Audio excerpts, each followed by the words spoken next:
We saw little white faces peering out at us from the windows next door.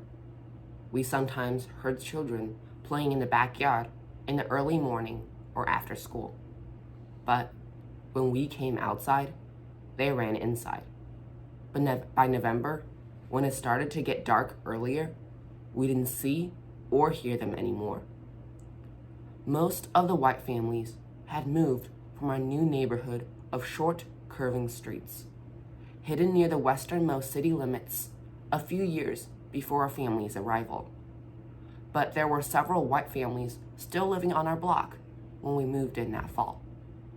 They may have been reluctant to leave this charming enclave of boxy sandstone houses with terracotta shingled roofs that the real estate agent told Mama were built by German immigrants in the 1920s. But by the following spring, there was only one white family left in the entire neighborhood. Mr. and Mrs. Russell lived with their grandson, Butch, in a pristine white house on a double lot next to the corner grocery store. They erected an ugly chain link fence around their beautiful manicured yard. It might as well have been a keep out sign. Mama said she never even saw moving trucks when the white families left. Mr. Turner was the first to integrate the neighborhood in 1953. He was already a white-haired, retired widower with no children when we met him. He had a farm in Lebanon, Illinois that had been in his family since they left Mississippi in 1910. He generously distributed fresh fruits and vegetables to his neighbors from the wraparound porch of his white corner house, and occasionally took some of the boys fishing.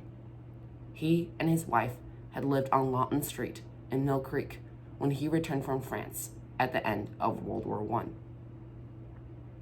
The newly arriving black families tended to be younger than ours and were an impressive community of educators, nurses, small business owners, and postal and auto workers who started moving in as early as 1956. Mr. Mershon around the corner and Mrs. Goebel across the street were high school teachers. Mr. Goebel was a supervisor at General Cable Corporation. He worked there from the time he graduated from Lincoln University until the company closed in 1980. Mr. and Mrs. Dupree next door owned several small businesses. One of the city's few African-American judges, Clyde Cahill, and his family lived 3 houses over on a short street of only 12 houses. All the families had young children, so my sisters and I were in high demand as babysitters.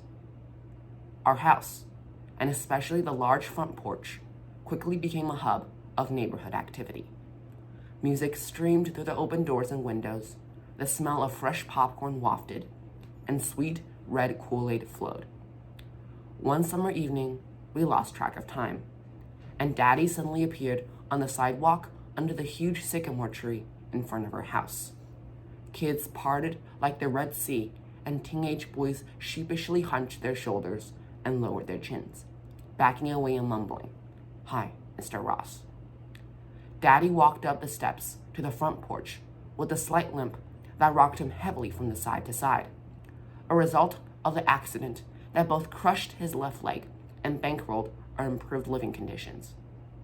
As he crossed the porch, he paused, and with one sweeping motion of his head, made eye contact with his children. He said in a low, stern voice that was only heard by us, "Turn that music down. No wonder white folks don't want to be bothered with y'all. Get in this house."